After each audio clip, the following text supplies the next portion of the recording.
हमेशा अच्छे लोगों के साथ बुरा क्यों होता है? हम लोग 3-3, 4-4, 5-5 घंटे रोज पूजा करते हैं, लेकिन हमें फिर भी जीवन में वो नहीं मिल पाता है जो हम चाहते हैं। तो आज एक अलग कॉन्सेप्ट मैं आपको समझाऊंगा जो law of attraction, astrology, vastushastra, numerology इन सारों से ऊपर है। और अगर इसको आप समझ लेते हो तो फिर नीचे के जो ये सारे शास्त्र हैं और फिलॉसफीज़ हैं, उनके उपाय और उनके सारे टेक्निक्स अपने आप काम करेंगे। लेकिन अगर ये फिलॉसफी जो मैं आज आपको बताने वाला हूँ, ये अगर आप नहीं समझे तो वो सारे उपाय नाकाम हो सकते हैं। इसीलिए समझना बहुत ज़रूरी है। वीडियो को स्किप मत करिए, आखिर तक देखते रहिए। Stay tuned.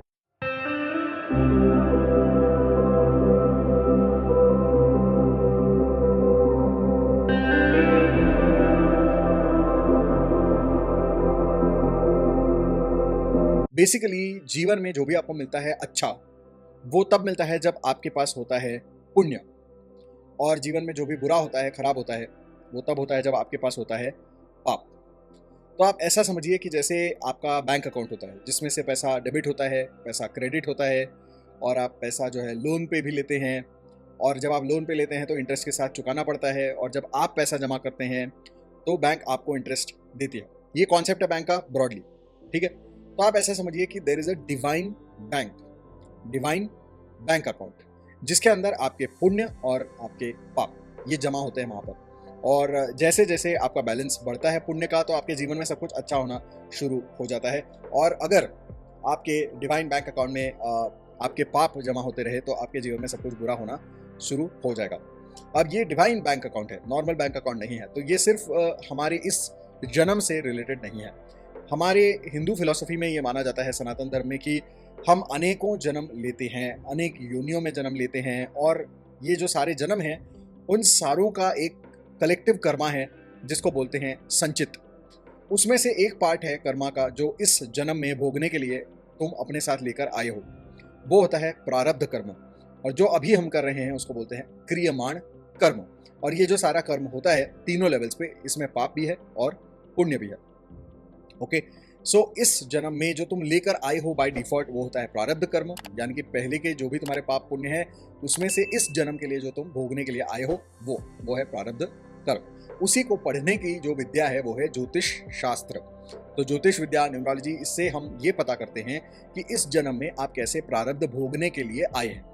तो हम कहते हैं अच्छा योग है जब आपके पुण्य कर्म फलित होने का टाइम आ जाता है। हम कहते हैं बुरा योग है जब आपके पाप कर्म जो है फलित होने का टाइम आ जाता है। तो ये है मोटा मोटी इसका कॉन्सेप्ट। तो जब भी जीवन में कुछ अच्छा होना है तो आपके पास उतना सफिशिएंट पुण्य होना जरूरी है। अगर पुण्य नहीं होगा तो आप वो चीज़ नहीं कर पाएंगे।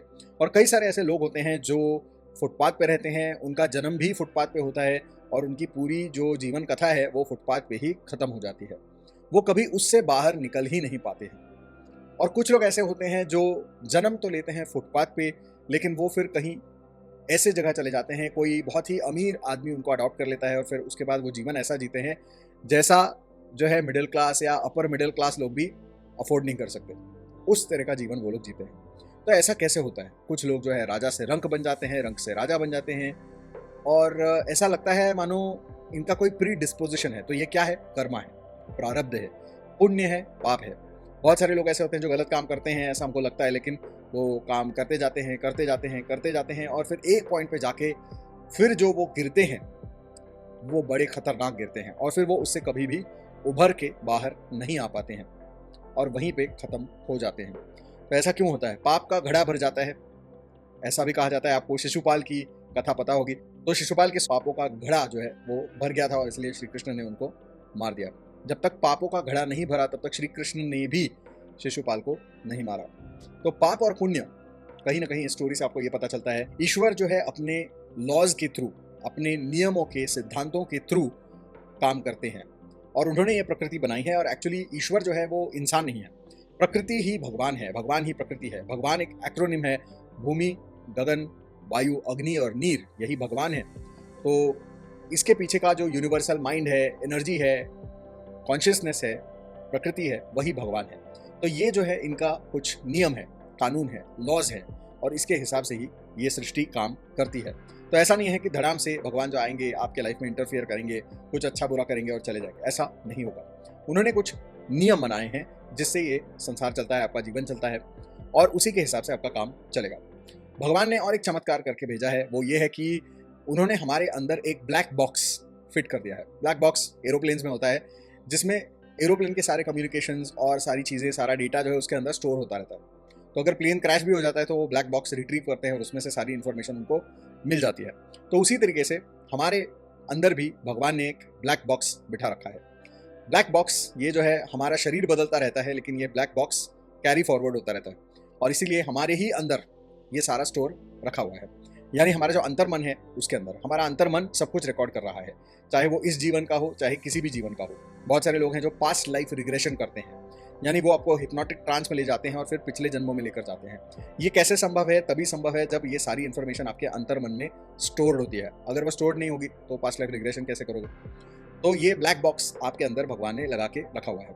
आपने चित्रगुप्त के बारे में सुना होगा, जो यमराज के साथ खड़े होते हैं, आपका जो सारा कर्मों का लेखा जोखा है वो सारा वो लिखते हैं। तो वास्तव में वो चित्रगुप्त और कोई नहीं, आपका अंतर्मन ही होता है। ये ब्लैक बॉक्स, ये चित्रगुप्त आपके अंदर ही होता है, क्योंकि आप कहीं पे भी हो, इस यूनिवर्स में किसी भी कोने में हो, अकेले हो, कुछ भी कर रहे हो, लेकिन तुम्हारा अंतर्मन हमेशा तुम्हारे साथ है और इसलिए हर चीज़ को वो रिकॉर्ड कर रहा है और उससे तुम कभी बच नहीं सकते।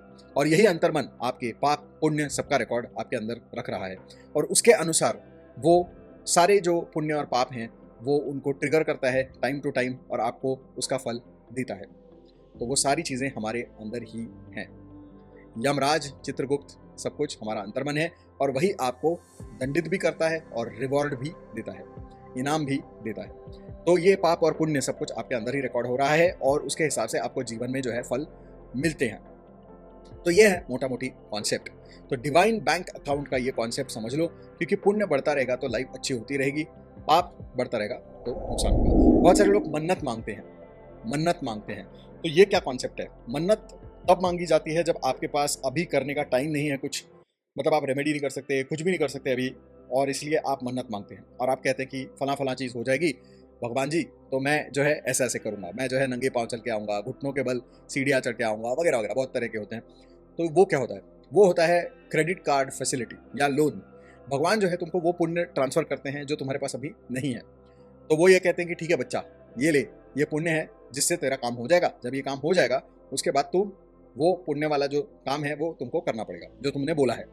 यानी मन्नत जो है बेसिकली एक कमिटमेंट है, एक कोवेनेंट, एक कॉन्ट्रैक्ट है बिटवीन यू एंड गॉड। आपने खुद उसको बनाया है और आपने कहा कि अगर ये हो जाता है भगवान तो मैं ऐसा ऐसा करूँगा, तो वो आपको पूरा करना पड़ता है। अगर आप नहीं करते हैं तो वही होता है जो तब होता है जब आप क्रेडिट कार्ड का बिल नहीं चुकाते। क्या होता है? वसूली वाले लोग पीछे पड़ जाते हैं, इंटरेस्ट बढ़ता चला जाता है और आप और ज़्यादा जो है प्रॉब्लम्स में फंसते चले जाते हैं। तो जब मन्नत मांगते हो तो पहले तो मांगो मत। दूसरा जो है, मन्नत अगर मांगते हो तो ज़रूर पूरी करो, कभी भी उसको इनकम्प्लीट मत छोड़ो, क्योंकि क्रेडिट यानी कि डेट जो है, कर्जा जो है, वो कभी भी अच्छा नहीं होता, चाहे वो पुण्य का कर्जा हो चाहे पैसों का कर्जा हो, ज़्यादा नहीं लेना चाहिए। तो ये यहाँ पर कॉन्सेप्ट होता है। तो बिना पुण्य के कुछ भी नहीं होता है, ये है मोटा मोटी इसका सार। तो डिवाइन बैंक अकाउंट पे ध्यान होना जरूरी है। तो अक्सर ज्यादातर लोग जो हैं वो इमोशनल होते हैं when it comes to spirituality या धर्म। उनको ऐसा लगता है कि सिर्फ भाव होने से और श्रद्धा होने से भगवान खुश हो जाएंगे। भगवान जो है वो प्रेम के भूखे होते हैं, ये मैंने अपने पिछले वीडियो में भी कहा था। लेकिन क्या भगवान सिर्फ प्रेम के भूखे होते हैं? इसके ऊपर बहुत सारी फिलोसफीज लोग आपको बताते हैं कि भगवान को आपके पैसे की जरूरत नहीं है, आपसे कुछ लेने की जरूरत नहीं है, वो सिर्फ आपसे प्रेम चाहते हैं। वास्तविकता यह है कि भगवान को आपके प्रेम की भी जरूरत नहीं है। आप प्रेम कर लोगे तो भगवान का क्या ही फायदा हो जाएगा। तो वैसे तो भगवान को किसी भी चीज की जरूरत नहीं है, ना प्रेम की, ना पैसे की, ना किसी और चीज की। लेकिन आपको हर चीज चाहिए। आपको भगवान का प्रेम भी चाहिए, कृपा भी चाहिए, ब्लेसिंग्स भी चाहिए, और फिर बाकी सारी चीजें, पैसा, गाड़ी, बंगला, सब कुछ आपको चाहिए। सही? तो जो भी आप करते हैं कहीं ना कहीं उसके पीछे ये भाव जरूर होता है कि आपको भगवान से कुछ मिले। अब कुछ लोग कहते हैं कि जी मुझे मटेरियल चीजों में इंटरेस्ट नहीं है, मुझे भगवान की कृपा दृष्टि चाहिए, सिर्फ भगवान का मुझे साथ मिल जाए, भगवान के दर्शन मिल जाए, भगवान का जो है कृपा आशीर्वाद हो जाए। लेकिन फिर भी इसमें भी इच्छा तो यही है कि भगवान से कुछ मिल जाए। तो जो भी भगवान के पास जाता है वो याचक बनकर ही जाता है। कुछ ना कुछ आप चाहते हैं, चाहे भगवान चाहते हैं तो भी कुछ ना कुछ तो चाहते हो। सही है? तो यहाँ पर यह समझना पड़ेगा कि भगवान अपने नियमों के अनुसार काम करते हैं, अपने सिद्धांत और लॉज के अनुसार काम करते हैं। So there is cause and there is effect. जैसी एक्शन वैसी रिएक्शन।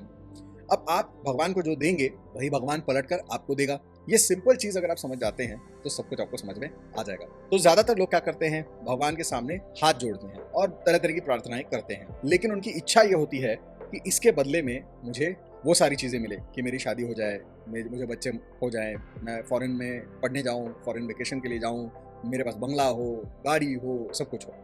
मतलब तुम सिर्फ हाथ जोड़ोगे, प्रार्थना करोगे और उसके बदले में जो फल है, जो रिजल्ट है, वो तुम चाहते हो कि टेंजिबल हो।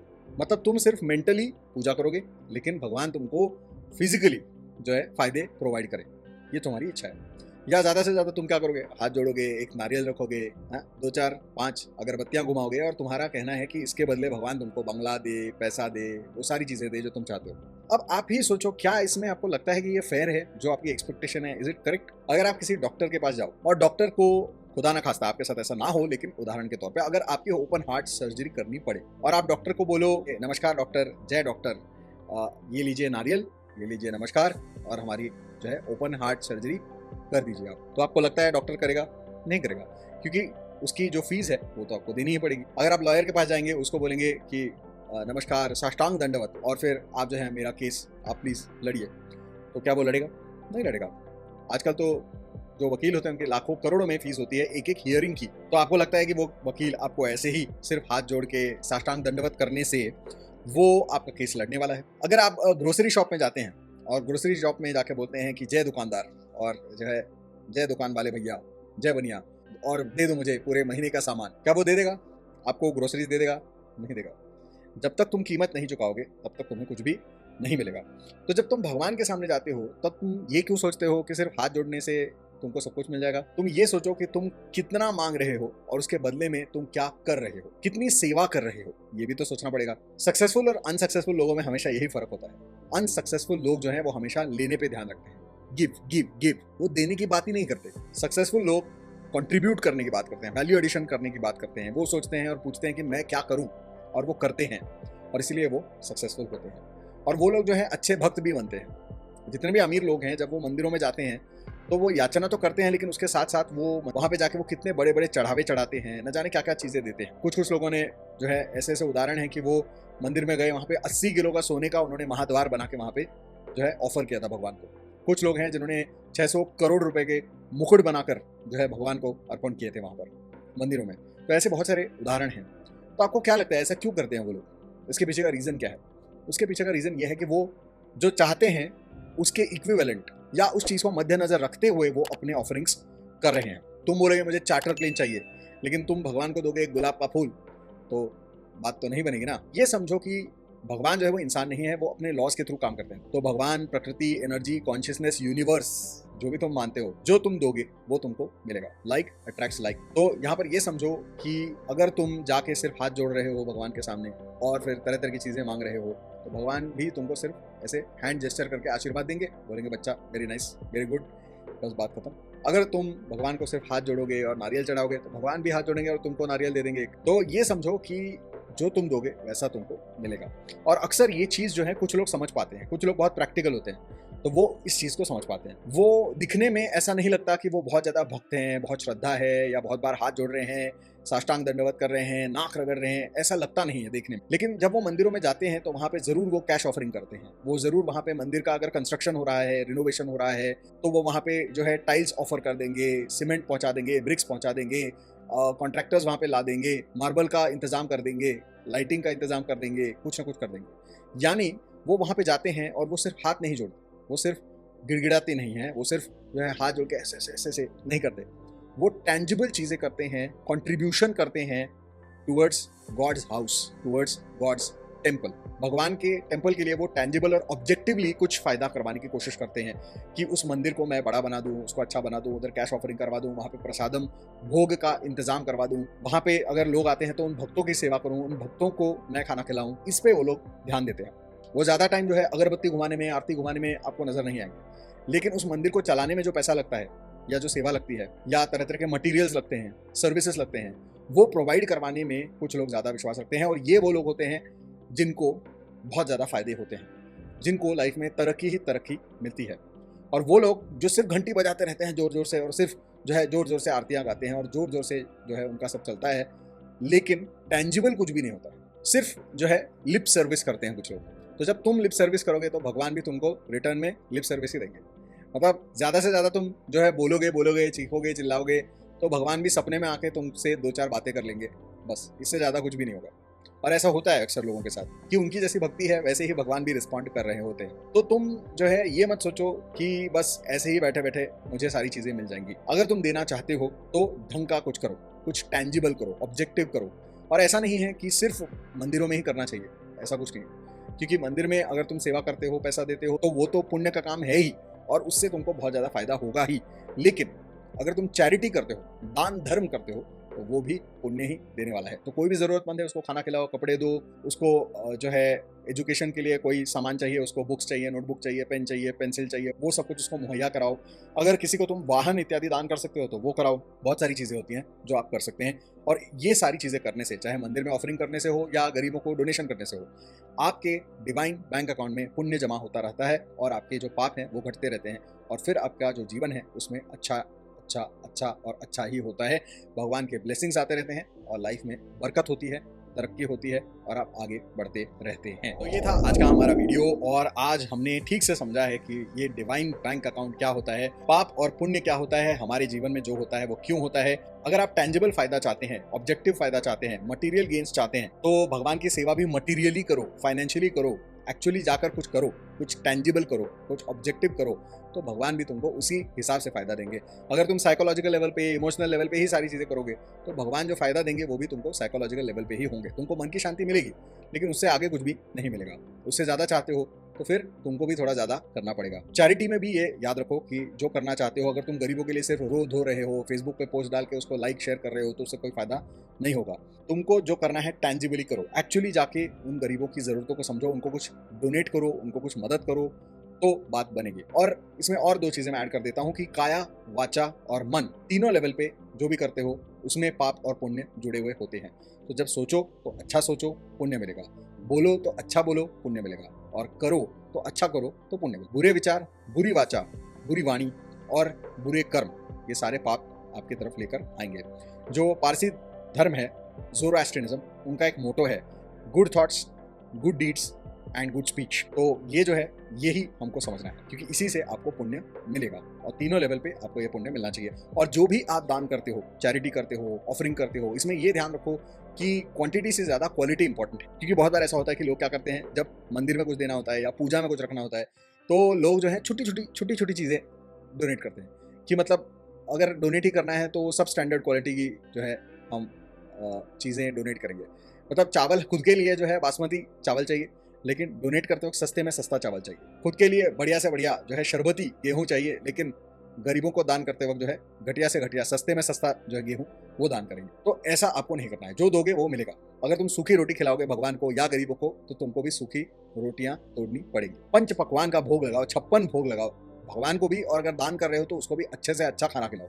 इससे क्या होगा, तुम्हारी लाइफ में भी पंच पकवान, 56 भोग और अच्छा अच्छा खाना आएगा। तो ये आपको याद रखना है कि कभी भी ये चीज मत करो। पूजा में मैंने बहुत बार देखा है लोग जो है छोटी छोटी सुपारी, छोटे छोटे फल, छोटे छोटे पत्ते, छोटी छोटी कटोरियां, भैया तो भगवान जब तुमको आशीर्वाद देंगे तो वो भी छोटे छोटे देंगे, ब्लेसिंग्स भी छोटी छोटी देंगे। और तुम्हारी लाइफ में जो तुम चाहते हो ना, बड़ी गाड़ी चाहते हो ना, तो जब तुमको बड़ी गाड़ी चाहिए तो भगवान को छोटे छोटे सेब क्यों देते हो? बड़े बड़े सेब दो, अच्छे अच्छे सेब दो, तो भगवान भी तुमको बड़ी बड़ी गाड़ियां देंगे। अगर तुम भगवान को सब छोटा छोटा दोगे तो भगवान भी तुमको छोटी छोटी गाड़ी देंगे। ठीक है, छोटा छोटा पैसा, छोटी छोटी सैलरी, छोटा छोटा घर और छोटे छोटे चुल्लू पर पानी में। ठीक है, तो भगवान के साथ चीटिंग मत करो, अंतर मन के साथ चीटिंग तुम कर नहीं सकते हो। तो जब चैरिटी करो या ऑफरिंग करो भगवान के घर में तो सोच समझ के करो, अच्छा करो और क्वांटिटी से ज़्यादा क्वालिटी पे ध्यान दो। ऐसा नहीं है कि सब स्टैंडर्ड क्वालिटी का खाना खिला रहे हो हज़ारों लोगों को, उससे बेहतर ये रहेगा कि थोड़ा खिलाओ, कम लोगों को खिलाओ, लेकिन बढ़िया से बढ़िया खिलाओ। तो इससे तुमको होगा ढेर सारा फायदा। और कई बार ऐसा होता है कि जो बुरे लोग लगते हैं उनका फायदा होता है, इसमें कई बार ऐसा होता है कि वो लोग जाने अनजाने में ये सारी चीज़ें सही कर रहे होते हैं। तो इसका 1-2 मैं उदाहरण दूंगा जो बहुत ही विचित्र उदाहरण है, लेकिन इससे आप समझ जाएंगे कि क्यों होता है। एक बहुत बड़ा गैंगस्टर हुआ मुंबई में, उसका नाम मैं यहाँ पे नहीं लूंगा, लेकिन ऐसा कहा जाता है कि उसका जो है मुंबई में उस जमाने में 5,000 करोड़ या 16,000 करोड़ का एम्पायर था। वो नकली शराब बना के उसको स्मगल करता था, टायर के ट्यूब्स में शराब भर के वो स्मगल करता था। और ये जो इंसान है ये दूसरी तरफ जो मुंबई का सबसे बड़ा गणेश फेस्टिवल होता था वो ये इंसान फाइनेंस करता था। वहाँ पे आशा भोसले और लता मंगेशकर से लेके कौन कौन आके वहाँ पे जो है गाने गाते थे, और वहाँ पे 10,000 लोगों को वो लोग खाना खिलाते थे। 10,000 लोगों को खाना खिलाते थे। तो आप सोचिए कि कहीं ना कहीं अब वो काम तो गलत कर रहा था, तो अल्टीमेटली उसकी जो मृत्यु है वो बहुत बुरी तरीके से हुई, उसका मर्डर ही हुआ और वो मरा। लेकिन जब तक वो जिया वो राजा की तरह जिया, क्योंकि साथ में मतलब गलत काम के साथ में वो ये सारी जो चीजें कर रहा था, अच्छी चीजें कर रहा था, उसके वजह से उसको फायदा भी हो रहा था। तो भगवान अंतर्मन जो है सब चीजों का लिखा जोखा रखते हैं। जो पुण्य करते हो तुम कितने ही बुरे हो, जो पुण्य है उसका फल जरूर मिलेगा, लेकिन पाप भी किए हैं तो मार भी खाओगे और मरोगे भी। तो वो जो गैंगस्टर था उसको जो है भरे बाजार में गोलियां भून भून के उसको मार दिया, क्योंकि उसके पाप भी उतने ही थे। लेकिन समझने की बात यहाँ पे यह है कि पाप भी मत करो, पुण्य भी करते रहो और टेंजिबल करते रहो। ये यहाँ पर समझने की बात है। ओके, तो इस चीज को समझो। मैंने गैंगस्टर का उदाहरण दिया, लेकिन इसलिए दिया क्योंकि उसमें पाप और पुण्य दोनों की चीजें मैं आपको समझा सकता हूँ। ओके, तो करिए अपनी लाइफ में डिवाइन बैंक अकाउंट पे ध्यान रखिए, मन्नत मत मांगिए, credit is not good, loan debt is not good, और पुण्य बढ़ाइए, आप घटाइए। ओके, और बढ़ते रहिए आगे अपने लाइफ में। तो चलिए मिलते हैं अगले एपिसोड में, तब तक के लिए मे गॉड ब्लेस यू।